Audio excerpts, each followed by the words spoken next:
I guess I've never really said this out loud before, but I don't think I ever felt like I belonged in my own family. My name's Wyatt Ellison. I'm 34 now, living in a small town in Colorado, running a machine shop. But when I think about where it all started, really started, I have to take you back to North Platte, Nebraska. Dry wind, endless acres of wheat, and the kind of silence that grows heavy after dark. That's where I grew up. Or more accurately, that's where I learned how to disappear. My mom died in a car accident when I was 7. She was the one who ran the farm books, kept the kitchen warm, made sure I had someone to read to me at night. And when she died, everything just stopped. Dad didn't cry. He just went quiet, like someone pulled the cord on his spirit. The house felt colder, smaller, like something essential had been ripped out and nobody was allowed to mention it. A year later, Dad met Monica. She was the opposite of my mom. My mom smelled like cinnamon and leather. Monica smelled like lavender and control. She was from Lincoln, said she used to work in property investment, which I later realized meant she knew how to make people sign things without reading them.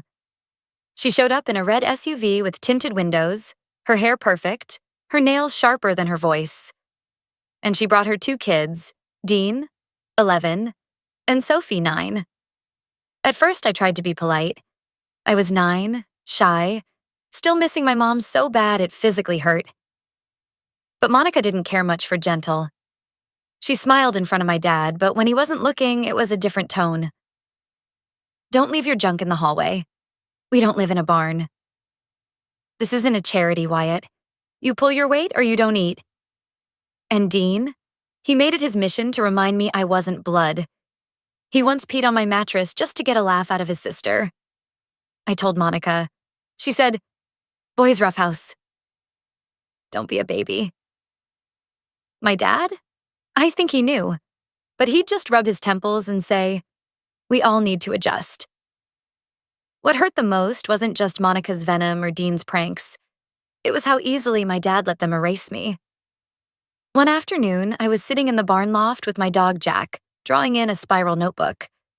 I liked to sketch the fields, the tractors. I'd always imagined I'd inherit the farm one day. Dad used to say, "This land's yours someday, buddy." But that was back when he still looked me in the eye. I heard voices below. Monica and Dean. I should have stayed quiet, but something told me to listen. "She doesn't know he's not in the will, right?" Dean said. "She won't," Monica replied casually. "He's got no idea. Everything's locked up. The land, the machines, the house. All in my name and Dean's. Wyatt has no paperwork. No say. And trust me, by the time he figures it out, he'll be long gone."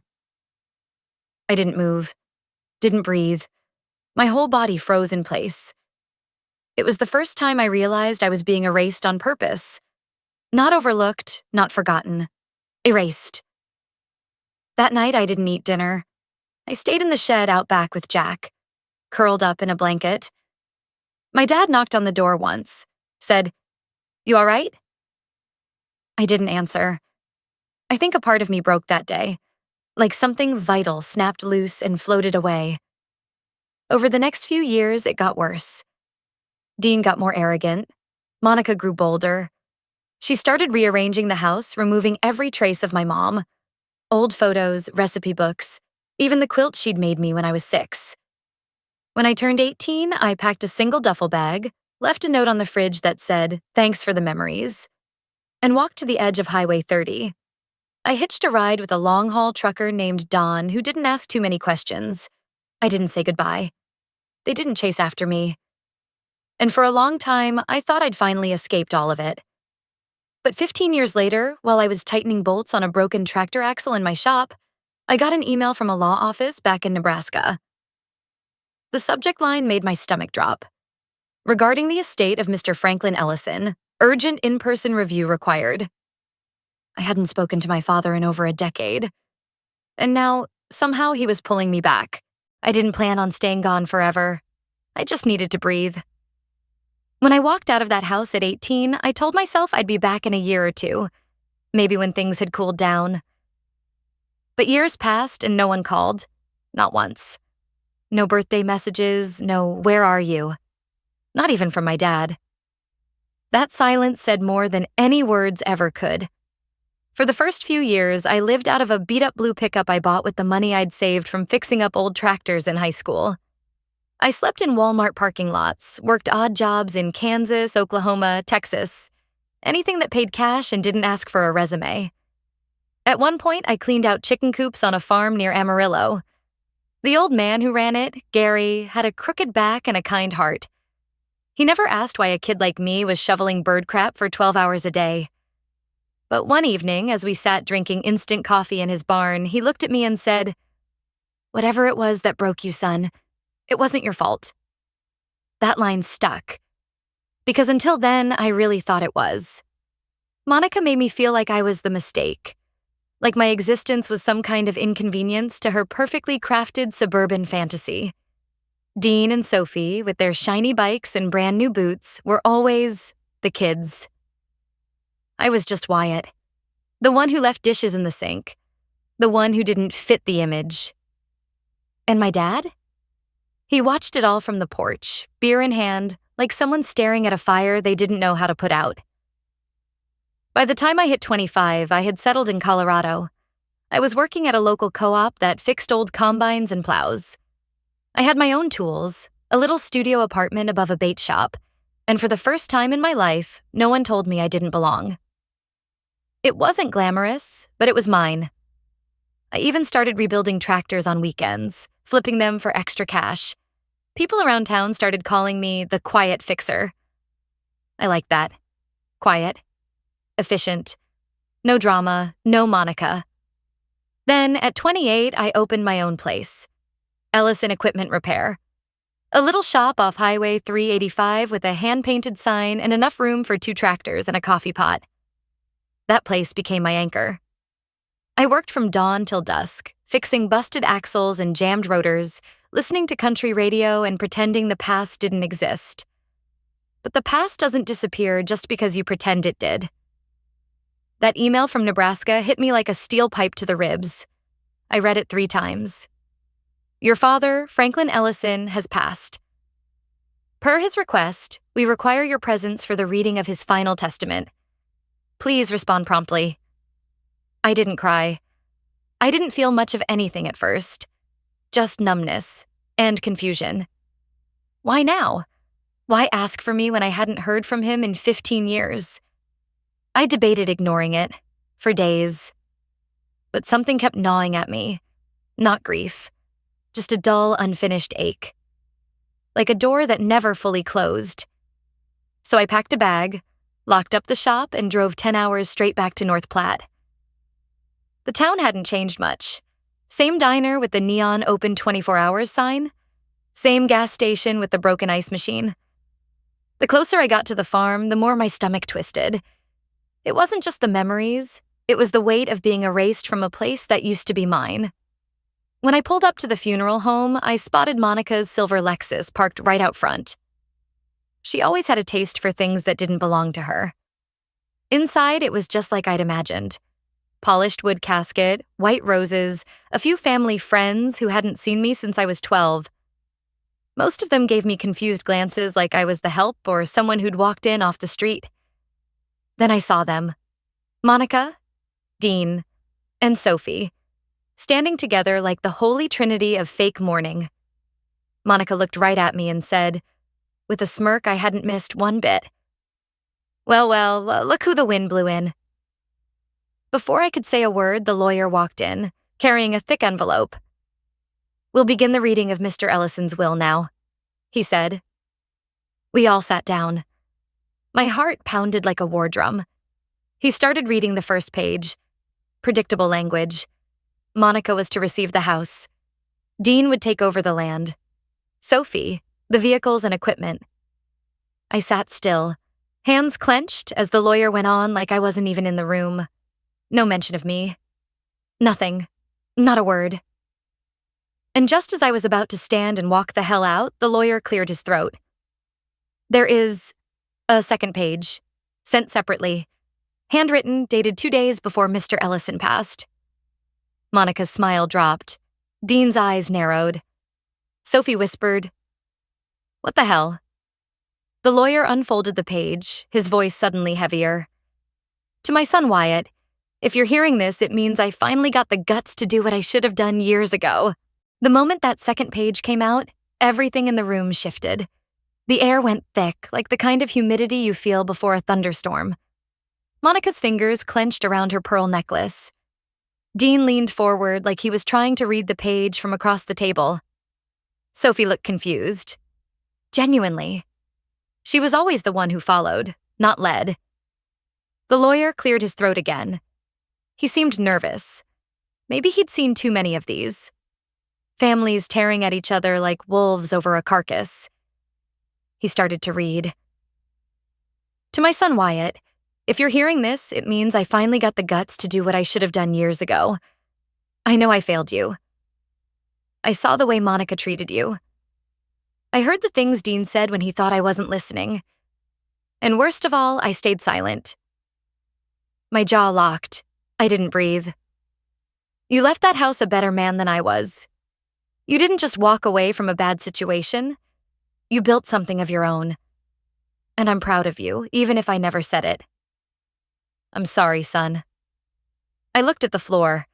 My chest felt like it was caving in. For years, I told myself I didn't need his apology. But hearing it wrecked me. The lawyer went on. "I drafted this letter myself, notarized it through my old friend Carl Jenkins. Enclosed is a separate, legally binding transfer of property, dated and signed. The farm, the land, the equipment, it's all yours, Wyatt. Everything. It always should have been." Dead silence. I could feel Monica's stare burning a hole into the side of my head.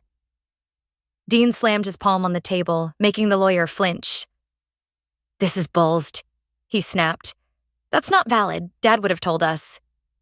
The lawyer adjusted his glasses. "It's valid. The documents are registered, time-stamped, and I confirmed with Mr. Jenkins myself. Franklin changed the ownership 2 days before he passed. Everything transfers to Wyatt." Sophie looked like she wanted to crawl out of her own skin. Monica didn't say a word, just sat there, frozen. And then slowly she smiled. But not the polite kind. It was cold, hollow. "Well played," she said quietly, almost to herself. "I underestimated you." I didn't respond. What the hell was I supposed to say to that? Dean was still fuming. "You're not going to get away with this, Wyatt. You think you can just roll back into town after all these years and, what, pretend like you're some hero?" "No," I said, finally looking him in the eye. "I didn't come back to be a hero. I came back to bury my father and learn the truth. But you? You tried to bury me before he was even gone." Monica stood, straightened her dress. "This isn't over. You're not the only one who knows how to talk to lawyers." And that's when the lawyer spoke again. "There's more." Monica froze mid-step. He pulled out a USB drive. "This contains a recording. Mr. Ellison asked me to play it only if the contents of the second page were disputed." I nodded, barely holding it together. He inserted the drive into a small laptop he brought, turned the screen toward us, and hit play. The video was grainy but clear. My father sat at his kitchen table, face pale but eyes steady. He looked straight into the camera. "Monica," he said, "if you're watching this, it means you tried to fight the new will. You said this farm would be Dean's. You said Wyatt didn't deserve it. But I watched you. For years, I saw the way you chipped away at my boy, made him think he was nothing. And I let it happen. I won't anymore. The will stands. The documents are legal. You don't get to erase him. Not again." Dean scoffed. "So what? A guilt trip on camera? That won't hold up." The video continued. "And if Dean or Monica tries anything, I left the safety deposit box key with Jenkins. Inside is every tax record, email, and document showing how you tried to sell the back 40 acres without my signature. If you want to go to court, be my guest. But I promise, Wyatt will win." I felt a lump rise in my throat, but I didn't let it show. I just stared at Monica. She didn't speak, didn't scream, just sat down slowly, her legs shaking underneath her. Dean cursed under his breath and stormed out. Sophie followed him, eyes red but silent. I stayed seated.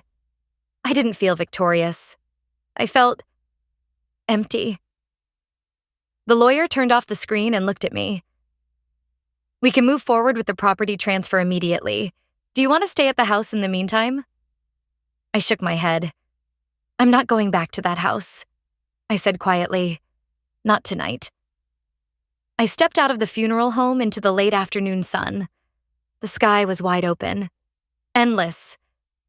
But I didn't feel free yet, not even close.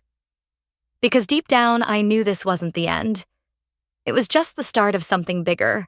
I didn't sleep that night. I just lay there on the motel bed, staring at the ceiling fan spinning slow and lazy, like it didn't care that my whole world had just tilted. The farm was mine now. That much was clear. But the idea of winning felt hollow.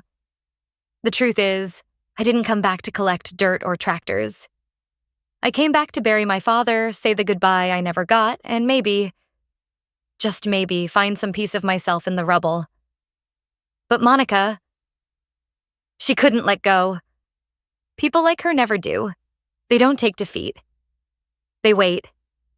They plot. And I knew she had one more move left in her. So the next morning, I did what my old self would never do. I showed up at the house. Not to move in. Not to gloat. Just to look her in the eyes. She was out back, in the garden my mother had planted decades ago, though now it was barely recognizable. All the wildflowers were gone, replaced by neatly trimmed hedges and imported roses. I hated it immediately. She looked up when she saw me, squinting like I was just some landscaper showing up uninvited. "You're early," she said flatly, wiping her hands on a silk apron. I expected lawyers before loiterers. I stepped closer. "I'm not here to argue. I just want to talk. One time. That's it." She straightened up, composed as ever. "And say what, Wyatt? That you feel vindicated? That you think you deserve all this?" I shook my head. "Number, I just wanted to tell you something to your face." She folded her arms. "Well, go on. Impress me." I looked her dead in the eye. "I'm not like you. I never was. And no amount of money or land will make me forget what you did to me when I was a kid. The way you humiliated me, tried to erase me. But here I am." She smirked. "And what? You think that gives you some moral high ground? You think inheriting a dusty old farm changes what people see when they look at you? You're still just Wyatt, the stray who ran away when things got hard." I stayed quiet for a second. Then I said something that, to this day, I don't regret. I didn't run. I survived.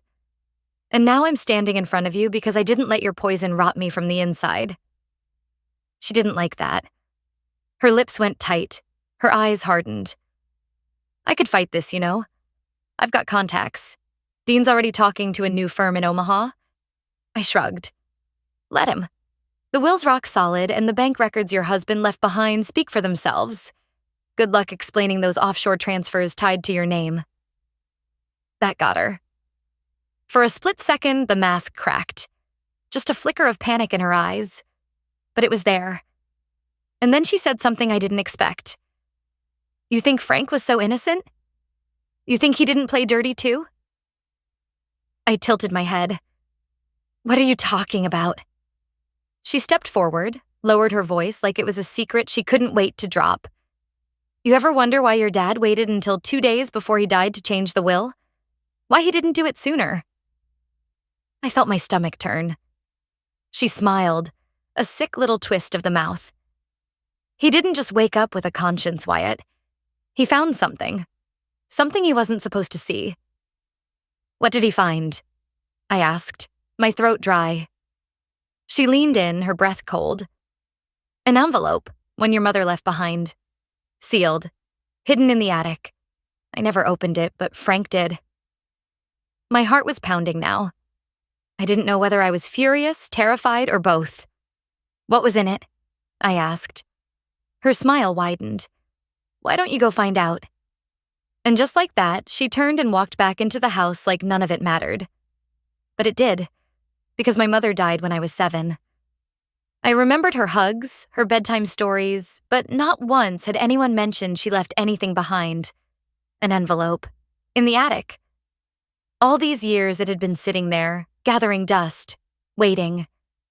I got in my truck, hands shaking on the wheel, and drove straight to the farm. Not the house, just the old red barn behind it.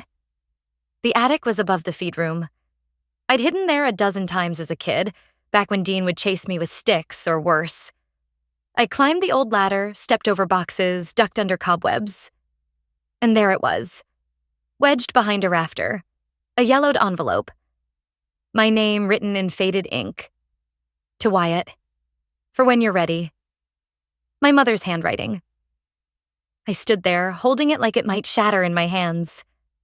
And when I opened it, what I found inside changed everything I thought I knew about my family. I sat in the loft of the old barn, that envelope still in my hand. My name on the front, written in a shaky but familiar script. I hadn't seen my mom's handwriting since I was a kid. I didn't even know she'd written anything before she died, let alone kept it hidden up here like a secret only meant to find me now. It took me a few minutes before I could bring myself to open it. Inside was a letter, 3 pages, folded neatly. The first few lines stopped my heart. "If you're reading this, Wyatt, it means I didn't make it. And it means your father is still struggling to protect you the way he wants to. So I'm going to do it for him, in the only way I know how." She went on to explain that months before her accident, she'd started getting suspicious. About Monica. Apparently, she and Frank had an old friend who handled their estate planning, and my mom had made her own copies of the will, just in case anything ever happened to her. Then came the part that made my stomach drop. I found out Monica was visiting Frank's office behind his back, asking questions about the land titles. I don't know what she's after, but I'm worried. That's why I asked Mr. Jenkins to notarize a copy of my original will, naming you as the heir in the event that anything happens to both your father and me. I know you're just a boy now, but one day you'll be strong enough to read this and know exactly what to do. There was a notarized copy of the will, sealed in plastic, signed by my mom and 2 witnesses. Clear as day. She knew. All those years ago, she knew what Monica was capable of and tried to protect me, even from beyond the grave. I didn't cry. I couldn't. The rage I felt was clean, focused, cold. I called Mr. Jenkins, the old lawyer who handled my dad's affairs. I told him what I found, and he asked me to bring it in the next morning. His voice was steady, but I could tell. This changed everything. That next week was chaos. Turns out Monica had forged additional amendments to the will back in the early 2000s, right after I left. Jenkins had suspected something wasn't right but couldn't prove it. Until now. With my mom's letter, the original documents, and the video confession from my dad, the case was airtight. We didn't go to court. We didn't have to. Monica folded fast once the investigation started. Turns out she'd been moving farm assets into a shell LLC registered under her cousin's name, trying to sell off pieces of land without full ownership. Fraud, tax evasion, and breach of fiduciary duty. Dean tried to cover for her, but the email trail was too obvious. They lost everything. The house? Transferred to me. The land Monica tried to parcel off? Frozen by the state. And most importantly, the Ellison name, the one she tried so hard to erase, was cleared of every lie she'd spread.